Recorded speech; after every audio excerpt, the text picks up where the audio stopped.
Урматтуу балдарымдар, азыр ушундай бир возможность болуп атат. Өзүбүз мусулмандардын койгон чечкинге ошону көп аял бир нече аял алгандарды уголовный кодекс менен ошону гражданский которду жеңилдетүү жазасына кол чогултабыз. Жеңилдетсе гражданский болсун, административный нарушение болсун. Анан ошо колдоо көргөзсүңөр урматтуудар. Бул биздин ошо мусулмандардын көйгөйү, анан буну эч кандай бир жаман ой жок. Эч ким мажбурлабайт, ким үйлөнсө ошого мешет безин деген эмеде. Белгилүү эми эмоциясы жок эле, реакциясы жок эле, болгону гана илимий көз караш менен бул нерсеге карайлы. Эмне үчүн биздин коомдо ушундай маселе көтөрүлүп жатат? Эмне үчүн ушул маселе көтөргөн мырзалар шаарда кенен басып жүрөт? Биринчи полигамия, көп аялдуулук жөнүндө сүйлөшөлү. Мен атайын илимий статьяларды, китептерди подборка кылдым. Биринчиден бул адамдар, бул мырзалар эмне себептен бул маселени көтөрүп атат? Келгиле психологиялык терең разбор жасайлы. Биринчи статья чоң исследование жүргүзүлүптүр, изилдөө. 2022 жылы жүргүзүлүптүр.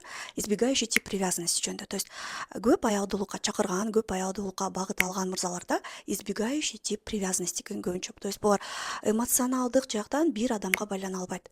Терең эмоционалдык байланыш түзө албайт. Канчалык көп партнер болсо, ошончолук үстүртөн гана мамиле жасаганды билишет. Бул расстройство личности. Экинчи макалада жаңылык жаңы эмоцияга, жаңы адамга, жаңы партнерго, улам жаңы партнерго багыт алуу. Улам жаңы партнерду издөө. Дофаминовая теория деп коет, 2-3 автор бар экен, бул тууралуу жазган. Де Янг 2013 жылы изилдөө кылыптыр. Анан Коста деген 2014 жылы изилдөө кылыптыр. Novelty seeking деген терминди чыгарыптыр. То есть бул дайыма жаңылык издеген адам.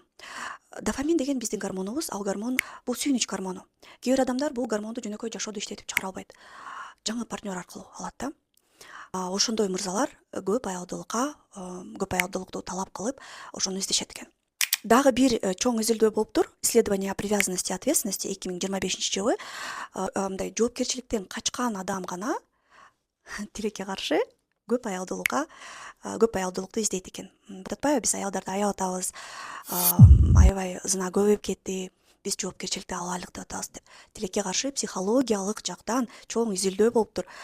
Моногамия, бир аял менен жашоо, бул жоопкерчиликти толугу менен моюнга алуу.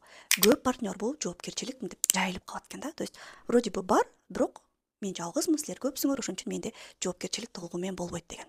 Анан эң акыркы психологиялык абал бул өтө төмөн самооценка. Муну мен оюман алып тапкан жокмун. Теория личности дофамина деген Де Янгдын чоң изилдөөсү бар экен. То есть канчалык аял көп болсо, ошончолук мен керекмин, ошончолук мен эркекмин деген психологиялык бир өзгөчөлүк болот экен мындай адамдарда. Аялдар үчүн эмне үчүн бул жакшы эмес? Эмне үчүн аялдар биз эмоция менен реакция кылабыз, бирок эмоциянын артында эмне турат, эмне түшүнүп атат? Human Rights Watch деген чоң доклад бар экен. Көп аялдуулук жөнүндө. Ошол жерде чоң изилдөө болуптур. Көп аял алган үй бүлөлөрдө, көп аялы бар эркекте сөзсүз түрдө аялдын укугу бузулат экен. Аялдын психологиялык абалы начар болот экен. Зомбулук күчөйт экен. Анан дагы эң чоң нерсе бул биз легитимдүү юридикалык жактан аялдын укугун түшүрүп жатабыз. То есть эгерде аял экинчи аял 3-4 боло алса, эркек экинчи күйөө 3-4 боло албаса, бул автоматически асимметрия болот экен. Аял төмөн дегенди билдирет экен. Ооба, биздин коомдо бул нерсе бар. Биз баарыбыз эле билебиз. Илгертен эле болот жана болуп жүрөт да. Бирок юридикалык жактан мыйзамдаштыруу бул таптакыр бөлөк нерсе айымдар. Ошон үчүн биз айымдар ошону аябай терең ойлонушубуз керек. Бул жөн эле шылдыңдап карап өтүп кете турган нерсе эмес. Эгерде бул нерсе мыйзамдуулукка кирсе, аялдын укугу толугу менен жок болот десек болот. Анан акыркы нерсени мен айтып кетчү. Бул адамдар аябай мындай күйүп бышып маселе көтөргөндөй болуп атат да, зына көп болуп атат, андан көрө жоопкерчиликти алып деп тескерисинче буруп коюп атат да биздин мээбиздичи. Урматтуу мырзалар, көп аял албай эле, аялды сексуалдуу эксплуатация кылбай эле, жөн эле бир аялыңар барбы? Экинчи, үчүнчү, төртүнчү аялга жөн эле материалдык жардам берип турсаңар болот. Жөн эле бир баланын окуусун төлөп турсаңар болот, бир студенттин стипендиясын алып турсаңар болот. Керек болсо, жөн эле акча бериңер келбесе, үйүңөрдү жыйнатып деле, тамагыңарды жасатып деле, айлык маяна төлөп, премия төлөп жардам берсеңер болот. кризистик борборлор бар. Ошо зомбулуктан жабыркаган айымдардын ошо жака алып барып бергиле, продукт алып барып бергиле, тамак алып барып бергиле. Психологиялык центрлерди ачкыла, меценат болгула, жакшы иштерди көп кылгыла. Сөзсүз эле түрдө аялды сексуалдуу жактан колдонуп, андан кийин акча берүү эмес да. Сексуалдуу жактан колдонуп, анан өз кызыкчылыгыңды жамынып, андан кийин каражат берүү эмес да. Жоопкерчиликти мындай деле алса болот. Чыныгы эркектер. Кандай дейсиңер? Айымдар жана эркектер.